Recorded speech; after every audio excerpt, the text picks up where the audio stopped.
Hi, it's Christine Daigle. JP Rindfleisch? Kevin Tumlinson. And I'm JD Barker. Welcome to Writers Inc. JP. What Hello. the heck? He just wandered in here. I did. I got one of your Actually, links and just snuck in. I uh, thought we changed the locks. it's really Well, you Jenna. didn't. So what happened was there was this like whole transmorph thing that happened with Jenna. She just suddenly, transformed into JP. That's what happened. They were the same person all along. The same Surprise. person all Took off along. the mustache. So what's been going on? When was the last time you were on here? I guess it's been at least a year, right? Year and a half? Think so, something around there. Yeah, it's been wild.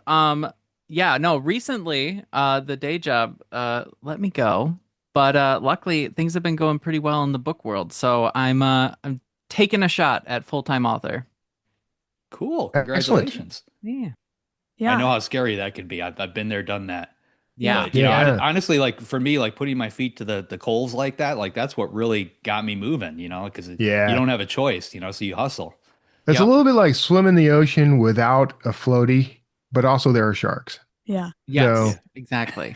And you welcome just to had the a pond. very, very successful Kickstarter, JP, if I I can just did. toot It your own was horn for a little bit. So, Yeah, it was really fun. I ran for a cozy queer fantasy called Mosswood Apothecary. It went really well, and I'm planning to do another Kickstarter in October. So, Cool. yeah. Yeah. I'm a little jealous That's of one the of those things Kickstarter that I success. every time I hear Kickstarter, like I add it to my list of things I need to do, and then I Yeah. never actually pull the trigger on doing it. Same. Um, Yeah. Yeah, it's it's just really nice because it sort of is a proof of concept. Because like I wanted to make a book with a lot of art in it, but realistically, if you just went straight to the shelves with a book with a lot of art, who's gonna really want all of those art pieces? Are you truly proving a point or not?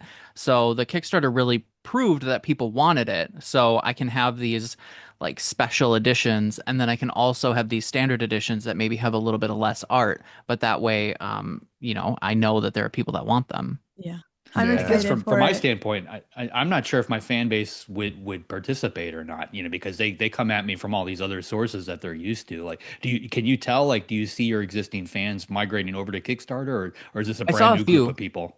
I saw a few, and I saw a few of the brand new people. I think that um, there there was probably half of them that I don't know them per se. I don't know where they came from, and those are probably the people that are on the Kickstarter sort of ecosphere, and they're more interested in how the Kickstarters that are successful and sort of jumping on those. I mean, I've been on Kickstarter for years. I think I've backed like almost 100 projects because I have an obsession. So I know the feeling. Like there are some projects on there that I don't necessarily know the author, but I'll find that on Kickstarter and just join it because it looks cool.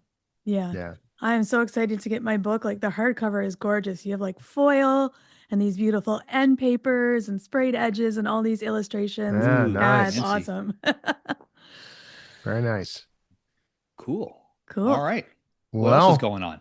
We Anything have a exciting? listener we question. have a listener question, and ironically, it's from another podcast. That's how far our reach goes. Sample Chapter Podcast asks, if I want to change my paperbacks from exclusive on Amazon to wide, what's the best way to get my covers to match across all platforms? Will I need to change anything? You have to change everything, You know, right? well, I mean, I take this question to mean like, I designed my cover to the specifications given to me by Amazon. So do I need to do something fancy special? And the answer is you probably will, because it seems like no matter what platform you're using, there's like slightly different dimensions. Yep. Yeah.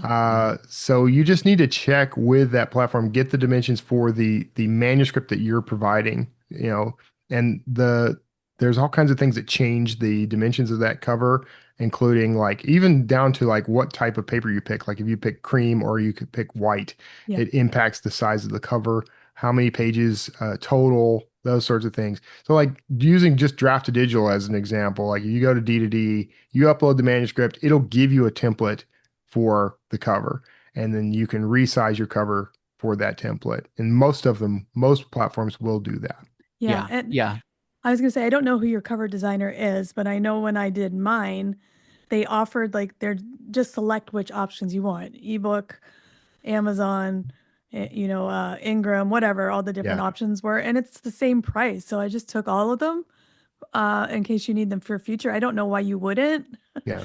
So And yeah, depending on who's doing your cover and who did your originals, they might be able to give you the other yeah. formats. Yeah. Yeah, Yeah. they're most likely jumping to Ingram next. That tends to be the next landing site. Yep. And Ingram will provide templates. I mean, in my experience, the paperback from KDP and Ingram tend to both fit. Like you can usually get those to work. Once you start changing stuff, like Kevin said, like the paper and all that. What I've been doing, I've kind of run into a similar problem because now I'm with Simon and Schuster, and my print costs are so much lower with them than they are with Ingram and some of these other guys. So I'm like slowly moving my back catalog over to Simon and Schuster. So I'm having to do this with all of them. And what I'm doing now that I should have done before is when I get the cover designs from whoever creates them, I'm getting the PST files, the Photoshop Yeah. files. Yeah. Because once you have that, it's real easy to make the changes to accommodate these different templates. If you don't get it, like let's say, like I did a ton of covers through 99 Designs, which is a great way to get covers.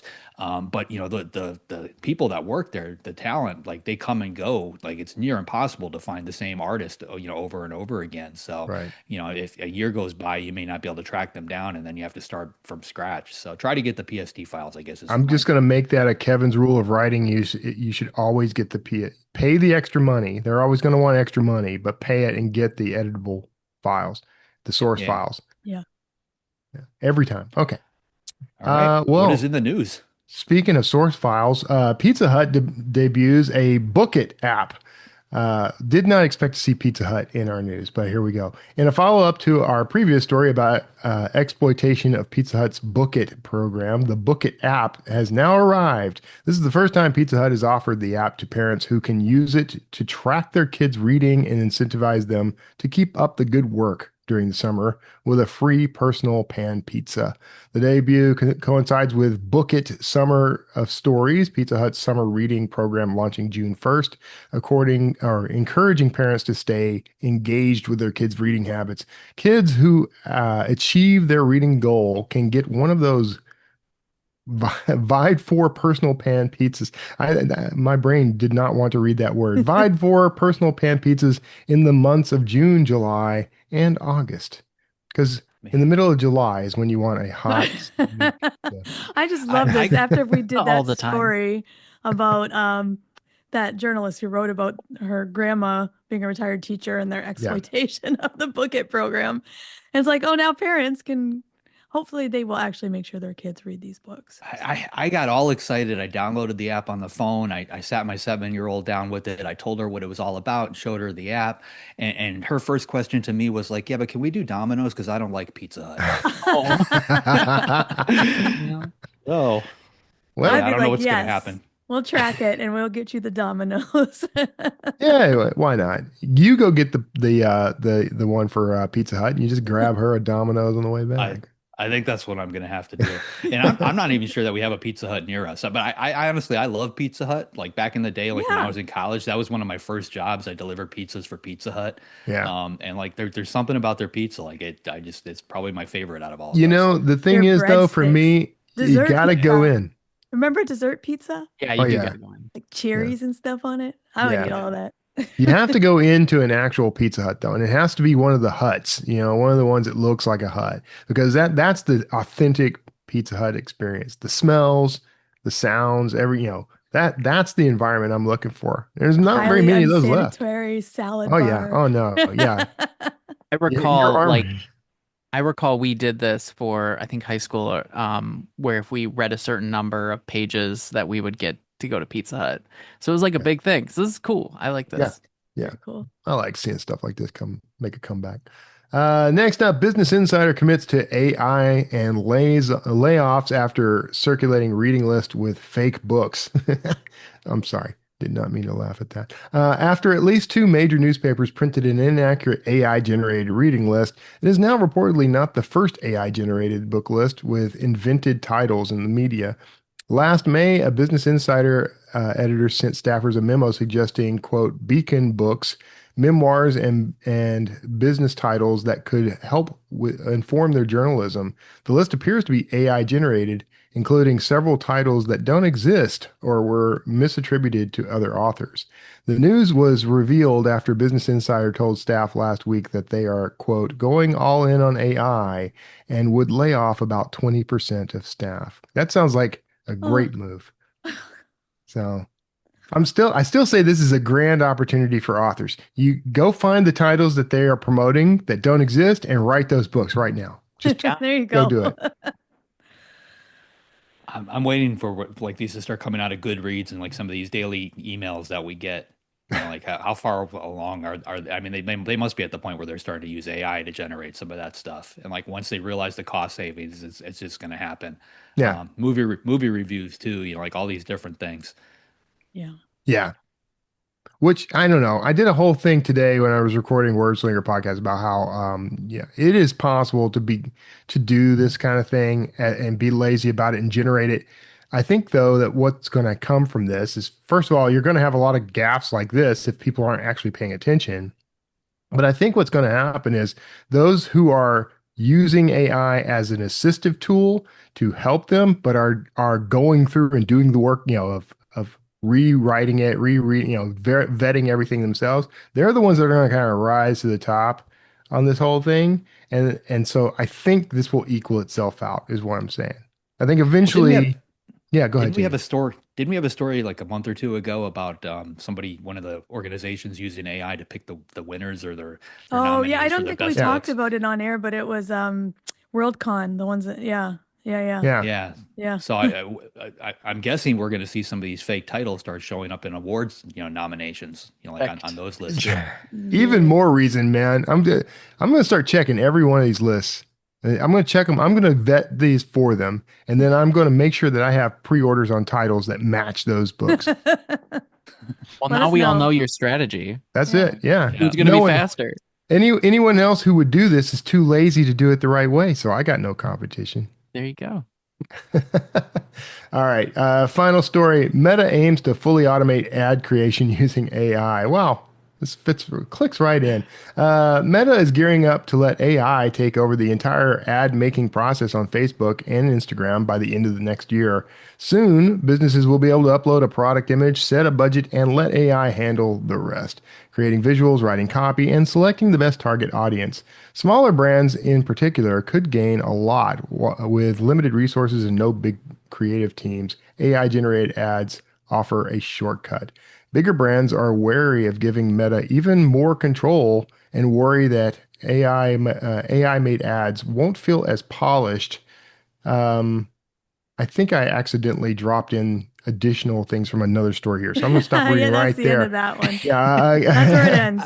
AI is your ad agency now. So pretty soon, though, nothing will go wrong. You're going to have AI generating the ads, and then AI bots responding to the ads, and all about fake books, by the way. And so that are nominated for awards. For awards. I would honestly be all in on this if it was any good at it. I create Amazon ads or Facebook ads almost on a daily basis, like right now, because I've got a new title coming out. So every day, as part of my tasks, I create a new Facebook ad, and it always offers the AI suggested, like alternative, text, and it's horrible. Yeah, it's terrible. Like every single time. I have yet to see one that like I would actually want to put on an ad. So like now they're going to add the images to that. So like, what are these images going to look like? And it might be entertaining as a Facebook user to just kind of read through them and see them because they're going to be so sloppy and silly. But like, I wouldn't want to depend on it in any way, at least not yet. The misinformation is what worries me. Like, I mean, because you just don't know what it's going to throw in there, like unless you're watching it. And like the point of a lot of this is people, they're trying to save time, which means that they're not watching it. They're not reviewing the content. They're looking for a way to automate the entire process and step away so they can go work on something else. And that's how all this garbage slips out. Yeah. And it's already very difficult in Facebook to target an audience. Like you have to go through and uncheck all the AI stuff. So having less control over targeting also concerns me. Yeah. I don't want AI generating things like this, assets for me. But I would want AI to kind of help me like target an audience better And that's where I see this all going. That's kind of what I'm talking about. It's like that's assistive technology, it's not doing the creative work for you. It's not we shouldn't be using AI to do the work for us. Helping, we should not be using it over. to make it better. And right now it doesn't seem to make it better. Yeah, and like the difficult part with it is when it starts creating like the visuals or like very clear copy that reads as AI, it makes it very difficult as you as an author promoting to an audience, because if they catch wind that it's AI, you're likely to go under a witch hunt. This happens a lot in the TikTok space, especially.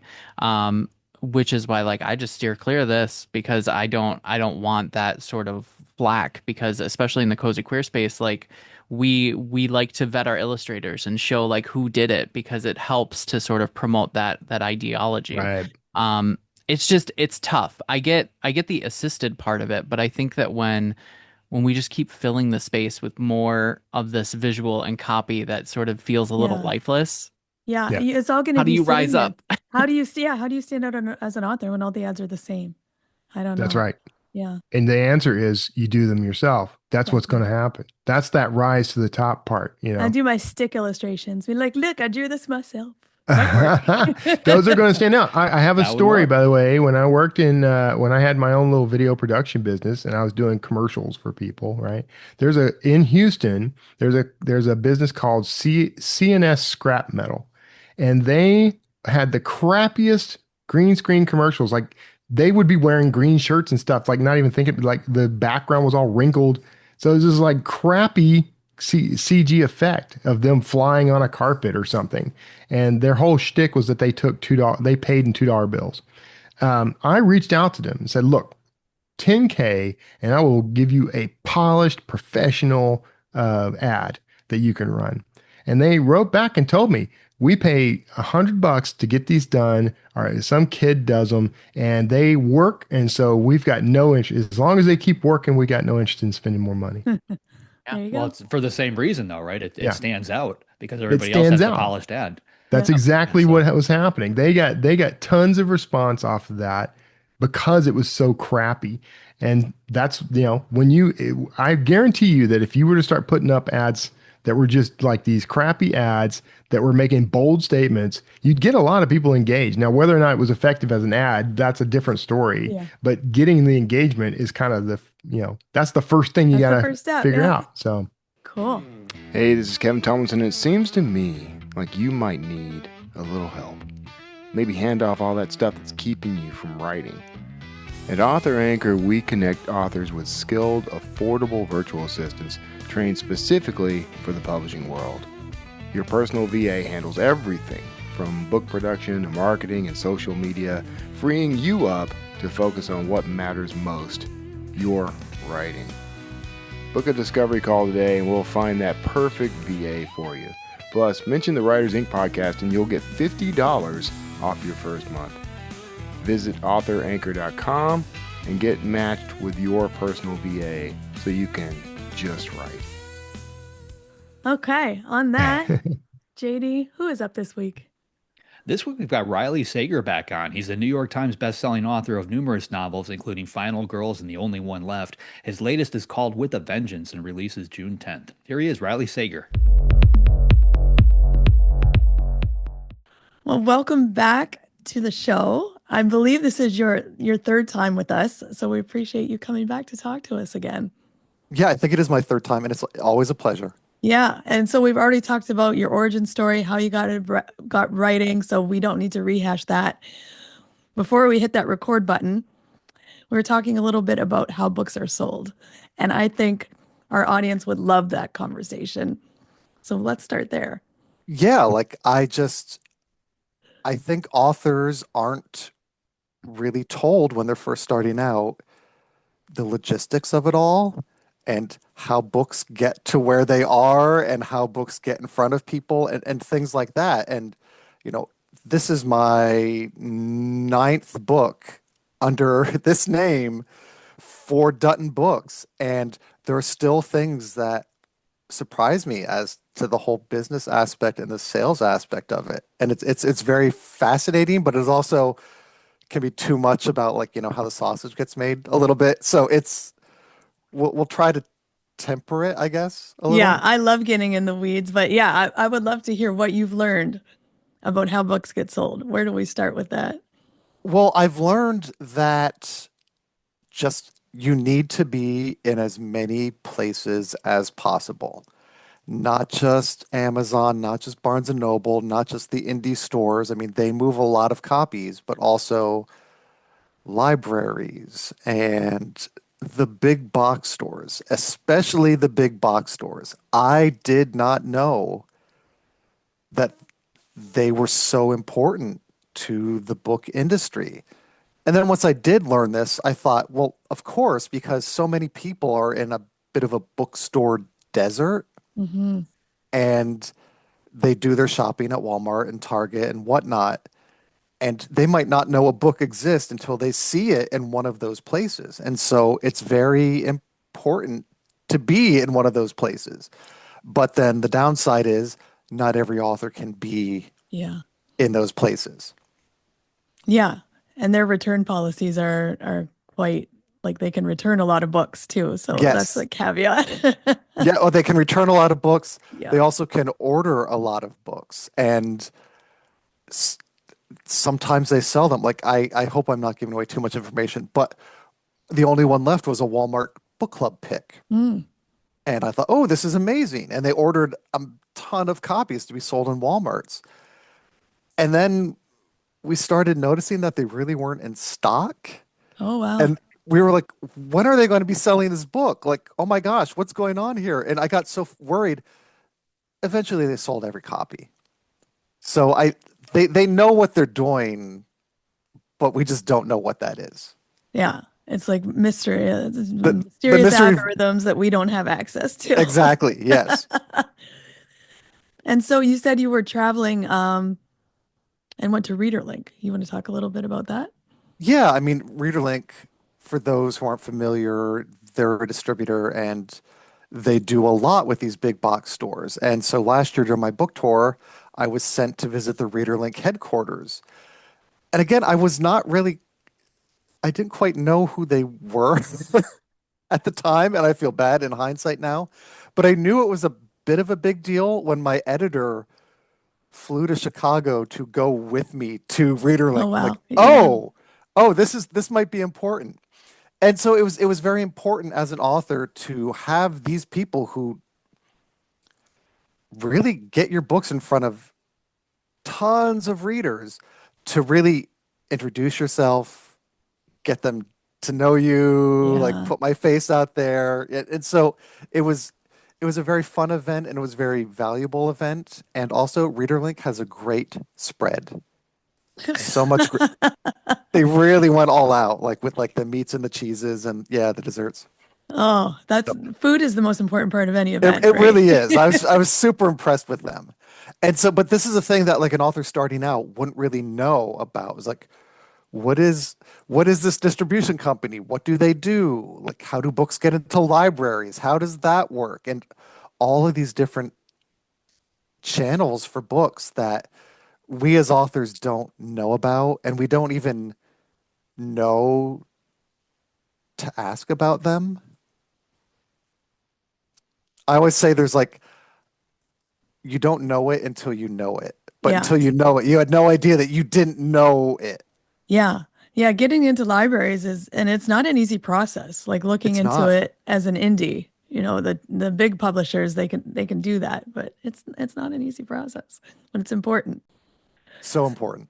So now that you're talking about this, about, getting your books out and you're doing all these appearances, I see you on social media all the time. So I'm like, oh, there's Riley promoting something. Um, there was a recent article in Times Magazine that was talking about all the things we need to do now as authors. It seems to be more um, social media. The last one of the quotes from the agent was being able to entertain a crowd while on stage. Do you feel like we're being asked to do more than we have been in the past? Absolutely. I think it's for everything. I think it's for movies. I think it's for recording artists. I think it's for authors.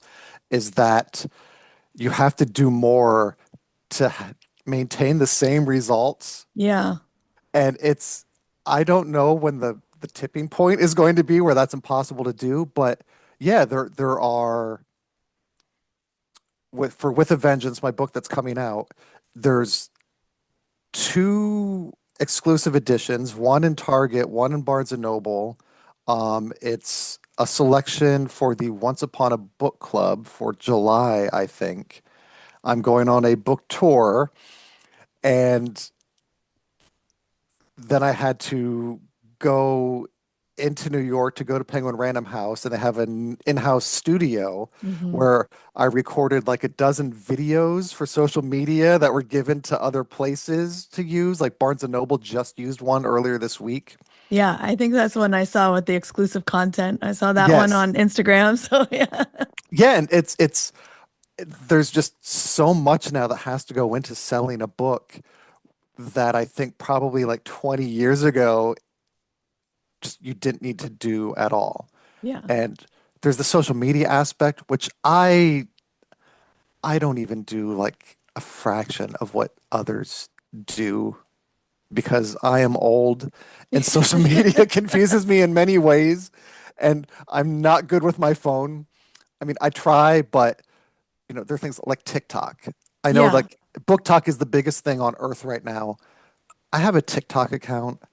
I don't think I've used it in 2 years. Same. And I feel bad about that. Right. And so luckily I'm not getting any pressure from my publisher to be like, hey, start churning out those TikToks. But there is a balance has to be struck where there are some people,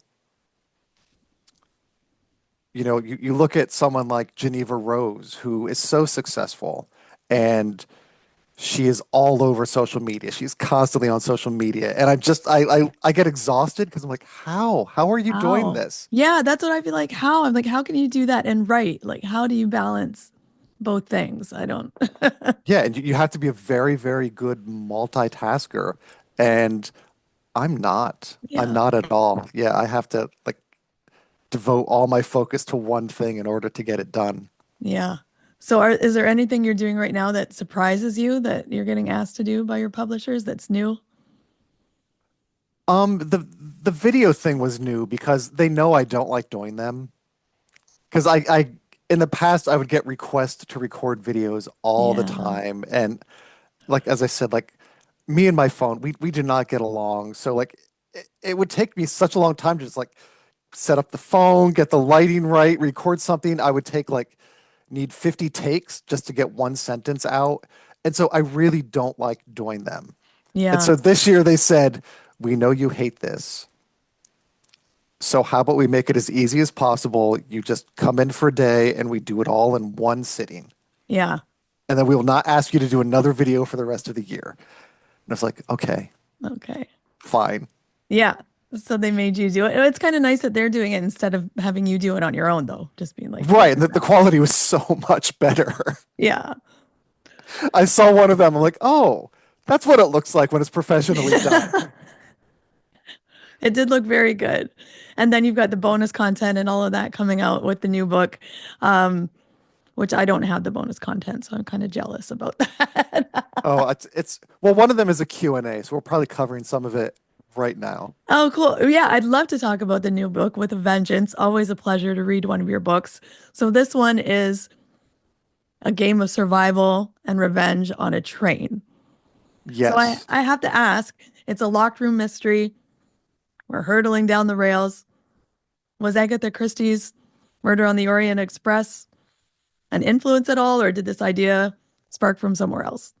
It actually sparked from somewhere else. The impetus for this book is so bizarre in that, like, because I first got the idea, it was summer of 2023, and there were so many cool train scenes in movies at the time. There was Bullet Train, there was the Indiana Jones and the Dial of Destiny, like the first half hour was on a train. Like the last half hour of Mission Impossible Dead Reckoning was on that amazing sequence with the train derailment. And so they were all so cool. Yeah. And I'm like, I want to write something on a train. That sounds cool. train book. That's going to be my next thing, train book. But then what do I do? And so I started thinking about the TV show Revenge. And I had it in my mind to always do some kind of revenge book. Yeah. And so I'm like, ooh, Revenge on Train. That sounds good. And then when you think about Revenge on a Train, we're going to spoil Murder on the Orient Express for those who have not read it. If you haven't, it's too late. It's too late. It's spoiled. Yeah. It's like 80 years old. You should have read it by now. But yeah, that's a whole thing. It's revenge. Yeah. All of them are there to kill this one person. And so my first instinct was like, oh, let's reverse that. Let's have one person there to kill everyone else. But that seemed really, one, dark, and two, the character doesn't go anywhere. Like she's just mowing down people. And so there was no growth. There was no real narrative there. And then I started thinking, okay, what if she has to save these people? Yeah. And so that's when it all clicked together. And so like, oh, she gathered them all there for revenge. She's bringing them all to justice, and someone else starts killing them. And in order to get her idea of revenge, she has to save these people. And that right there, I'm like, ooh, there's so much to explore there. There's so much potential. Yeah. I love that you did that. You just like, oh, this is what people would expect. And then I'll just flip that on its head. Because what did you say? This is 9 books now under this name, probably 11 or more under multiple names. People that are reading your books now are kind of expecting those twists. So how do you push yourself to keep surprising the reader? Well, yeah, this book was hard because it takes place in 1954. Yeah. It's very Agatha Christie. It's very mid-century Alfred Hitchcock. And I was a little bit worried, are readers going to go along on this journey into the past? Like it's being billed as like my first historical novel, which I don't it's still a thriller. Like it just happens to take place in 1954. But so I wanted to ensure that, okay, my longtime readers, like this is still me. There are still the twists. There's still the surprises. And so I had to work, I think, a little bit extra hard in getting these twists to land. And there was a lot of revising involved where my editor, after the first draft, said, I don't think it's twisty enough. And I went, oh, okay. Let's figure out what else we can do here. And so then I added a bit more. And so I think my longtime readers will really enjoy it. And hopefully I'll get new readers as well because of the whole nature of the Agatha Christie-esque throwback and historical. Yeah, exactly. Yeah. So I not twisty enough. There are so many possibilities in this book for who did what and so many red herrings. So yeah, how did you weave that all in, all this misdirection, all these clues in your stories and keep track of it all? It was logistically really, really difficult. That's the thing. I believe you. When you set something on a train, it sounds like a good idea, but they have nowhere to go. Yeah. The train is just, oh, it's a series of rooms in a long line, and you can't enter one room without entering the other rooms. And so how do I accomplish that? How do I move all these characters around? And so I started to think of it as a clue board. Mm-hmm. And so far, readers haven't picked up on this, but I make sure to say what color each of the character is wearing because I want them to sort of, in their head, subconsciously think of them as clue pieces on the board. Oh, that's so interesting. And it helped me also keep track of like, oh, okay, she's the one in red. He's the one in the green suit. She's the one wearing gray. And it helped me to sort of mentally move them back and forth throughout the train. And a big difficulty was, as you said, I wanted it to feel like every single person could be responsible, but Mhm. also that no one could be responsible. Oh, I love that. So I want it to be everyone is a possibility, but also this is impossible. And so Yeah. that was very hard to really, it took a lot of plotting and planning and revising to really figure it all out. I just love that you said that everybody could have been responsible, but also no one could have been responsible. And that just takes it to the next level. And now I'm trying to put colors to all the characters. Anna is Miss Scarlet. I got to think of Exactly. who else. Definitely. Yes. That's amazing. And so you said you did a lot of editing because I was curious because you start with a body discovery of the body scene, Yes. which happens later in the book. And then you kind of rewind back to how we got there. Was that part of the editorial process or was that kind of how you No, that one That's- I knew that You knew that the one. the first scene with the body is the first thing I wrote because I knew, I mean, it's a really complex situation that Anna has created for herself. And so I knew there was going to be a lot of world building and a lot of necessary backstory. And just because we have her, accomplice, we have the 6 people who destroyed her family. Yeah. You need to introduce all of them, sort of hint at their motivation, their reasons for doing it, and then you had to address the rules of the train. And that was something that surprised me as I was writing, because as I was going through it, all these questions started popping into my head, like, why don't they just jump off the train? Yeah. And I knew that, okay, if I'm thinking that, the reader is going to think that, and so I need to address it. So then I had to explain why they can't jump off the train because they will die. And yeah. It's fast and there's a blizzard and they're over water Yeah. and yeah, it's all that great stuff. And so every scenario, like as I would think of, like, wait, why don't they do this? Why don't they pull the emergency brake? Why don't they just break into the locomotive? So I had to address all of those. And so the first third of the book kept getting longer and longer and longer. And so I'm very glad I did that murder in the first 3 pages because I want people to stay for the ride. Right. And so it was important to plant that question immediately, like, who's the dead person? Because I don't identify them. Right. Who are these people on this train? Why are they on the train? And who killed this person? And I knew, hopefully, that if the readers have those questions in their head, they will stick around for when the answers arrive much later in the book. Yeah, I love that. And I've seen you done that in a few of your books. You just drop us straight into the trouble in media res, as they would say, I guess. And I stop and look at that because it's tricky to balance the disorientation with giving the readers kind of a foothold. So I'm curious if you have any thoughts about that. Yeah, sometimes it is too much at first. In some of my books, I have had to finesse it or tone it down or even rewrite it entirely just to ease audience, like readers, into what's happening. Because sometimes it is just like, plunk, here you are. You're confused right now, but trust me, you'll know later. And I do it a lot because 1, it just works every It time. does work, yeah. And 2, my books are pretty slow burn, I would say. Like because I write standalones, it's a new situation every time. It's a new location, new characters, new time period, new everything. And so I need that time to really build up all this stuff. There's a payoff. There really is. I make sure of it every book.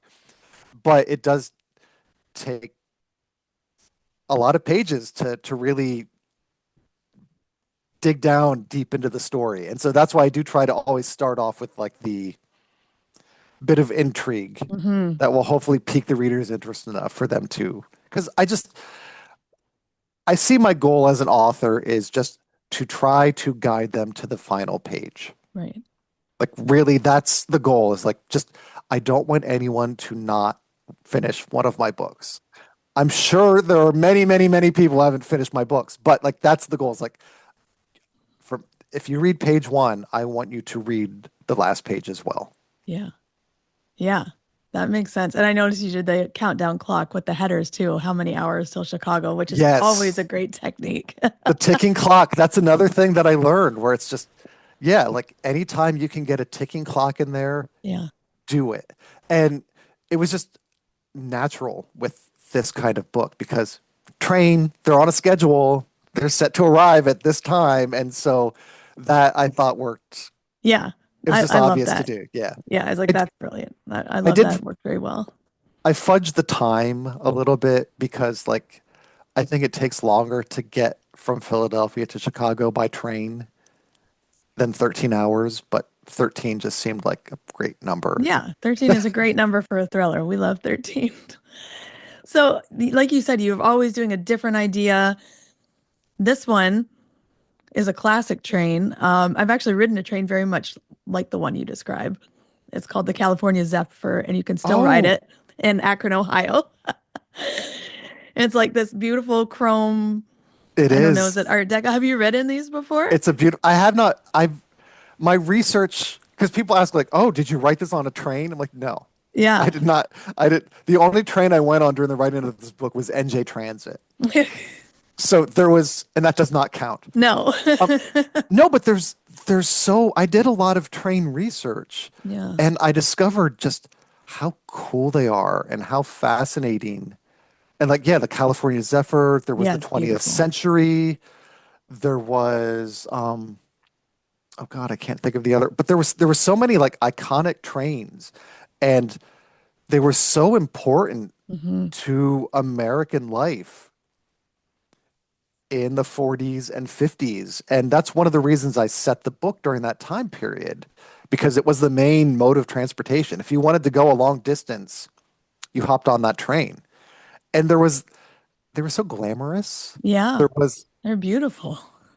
there's this luxuriousness to train travel that just does not exist at all anymore. Yeah. I was blown away when we got to ride that train with like the mirrors and the mural. Everything inside is art. Like you can ride the observation car and it's all glass at the top. So very cool. Anytime you're Yeah, in Akron, Ohio, go hop on that train. I'll have to do that because that was one of the trains that did inspire that. It's called the Philadelphia Phoenix because that sounds like it's such a train name. It is. Yeah.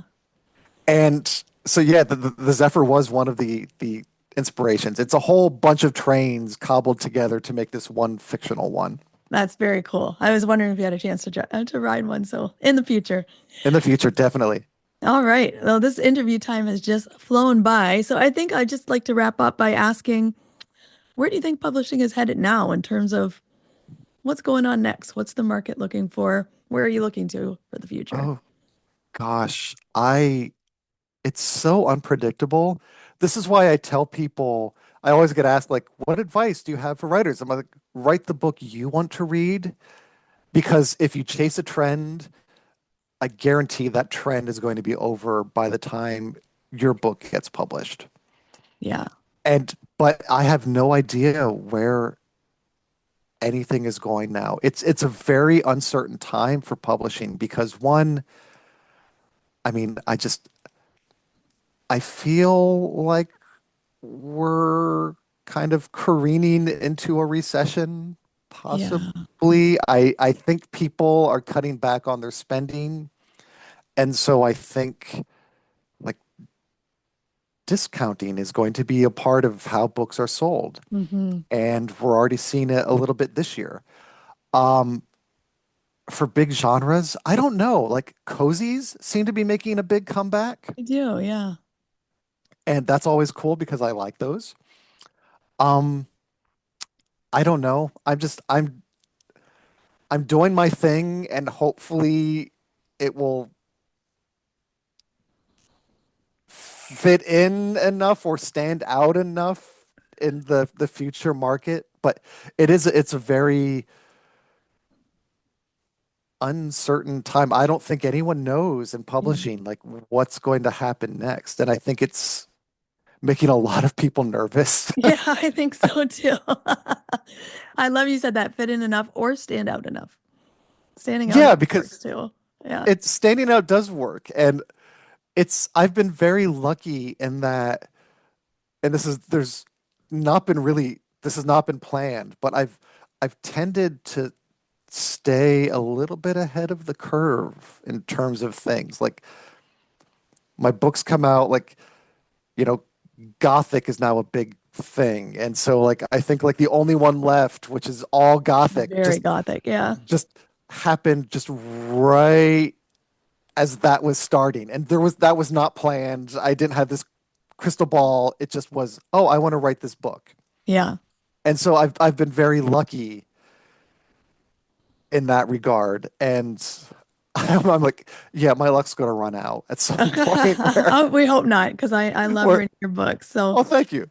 thank you so much for coming on, and I hope to have you on again. Oh, definitely. Yeah, next year.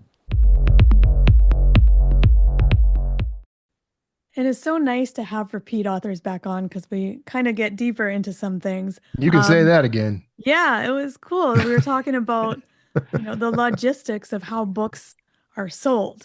Yeah. So I'm just curious, what do you wish you knew about that before you got started?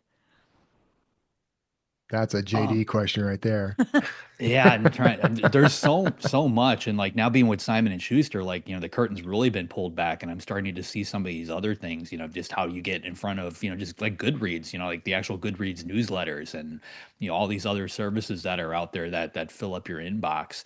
It's like a never ending thing, and like what he was talking about with Walmart, like I've seen that, like they come in and they will buy pallets of books. Like Yeah. I saw it with Costco. I think 10, 20,000 copies went out the door to them. You've got no clue, whether they're going to move those or not. You walk into your local store looking for it, you don't find it, like that kind of stuff can freak you out. And every single one of those books can come back. Like you never even hear the term returns as an indie author because most indie authors don't allow returns. Right. But in the trad world, you have to allow it. And that's how you get in front of a lot of these different things. I'm constantly looking for new ways to sell books though. Like I just did a program with a woman who runs this thing out of the Hamptons where she puts books in all the hotel rooms. Yeah. And then she does a promotion locally in the Hamptons. There's a ton of press that we got, and that moved a lot of copies. Like not only I had to give away a few copies, but I just I sent them back catalog stuff that it already had, so it wasn't a big deal. To do stuff like that, with something I keep upstairs, which is based here locally, like a local haunted house. I reached out to everybody in this area in New England that does tours, so we've got bike tours, we've got walking tours, all these different things. And I gave them discounts on copies of the books. And now they're selling those books out of their shops to all the tours that come in. Yeah. We're moving a lot of copies doing that. So like, I guess it doesn't really matter whether you're indie or trad, but like looking for all of the things, like trying all these different things. That's what really matters and helps you stand out. Yeah. And just like be evolving, right? So like you may start out and you may not be comfortable with doing returns on Ingram, but then wait until you are and then change it up. Like I recently changed it so that stores could put it in the shelves, and I've had a few that have reached out for it. And like just knowing that you should be ever changing in your products and make sure that they become more and more accessible is just really important to me. That's actually that's a really good piece of advice actually, is to occasionally revisit what you're doing, because there are limitations that kind of come onto you involuntarily when you kind of start out. One of those, like for example, audiobooks. I didn't bother with audiobooks in the first part of my career because it was just too expensive. I couldn't swing it. But over time, those circumstances changed, but I still kind of had the habit of ignoring that. Mm-hmm. So it's still kind of a catch-up thing for me now, but I mean, now I'm embracing it. I'm seeing the benefits of it. So you need to periodically just look at how your business is going, whether you're trad or indie, honestly, Yeah. and the things that you're doing, the things that you put off doing that would benefit you, that maybe now you have the resources to do. That's good Yeah. advice. Yeah. Businesses that don't continue to evolve kind of tend to die. Yeah. So Yeah. I had a come to Jesus moment yesterday. Because I've been doing a lot of TikTok shop, and so I have to pack my own orders, and I make my orders very pretty and very fancy. And I was talking with a friend of mine, and she's very successful with TikTok shop, and she made me time how I was packing and give back how long it was taking me to pack. And then was like, you have to cut X, Y, and Z. And I was like, oh, damn it, you're right. But this is something that like I had to take a moment. I had to revisit what I've been used to doing for months now, and sort of realize like you're doing a little too much. You're spending too much time doing this, whereas you could be writing, whereas you could be doing these other pieces. So Yeah. yeah, just always looking at your process and how to make it better. Yeah. Yeah. I always try to scale everything in my head. So like what you just mentioned, when I first come up with that idea, I look at it and say, okay, it works as a one-off. What happens if I have to do 500 of these, 1,000 of these? Like how does that play out? And try to figure out all those moving parts, because at some point there is a breaking point. Yeah. Yep. Yeah. Always Yeah. look at your ROI. Yeah, absolutely. I want to talk a little bit about Riley's book. Always a pleasure to read one of his books. They're always so well plotted and interesting. Um, the idea of conceptualizing characters as those from Clue, like Clue, but that was just fascinating to me. I could see everyone as their own character and visually laid out. And just that something he said really stuck with me. He wanted everyone to be responsible, but nobody could be responsible. I'd just love to hear your thoughts on those things. Sounds like modern politics. Well, I think that's the Oh. way Agatha Christie approached a lot of her books, and I guess now we can go listen to AI Agatha Christie to find out if that's true or not. Yeah. But she wrote all of them in a way where literally the killer could be anybody, and I think Right. she may not have known who the killer was. And Yeah. when you pants a novel, I think that really helps, because if you have it outlined, even in your head, it's subconscious, but you're going to let things sneak out because you know who it is. If you're pantsing the novel and you've got no clue, that's helpful. I've changed it up, like mid book, just to trick myself. I go into it thinking it's going to be this person, and I said, it'd be way cooler if it's this person, but Yeah. it couldn't possibly be this person, which means that's who I need to make it be. And I've changed it up that way as well. All the red herrings have to have a really strong motive to have done it.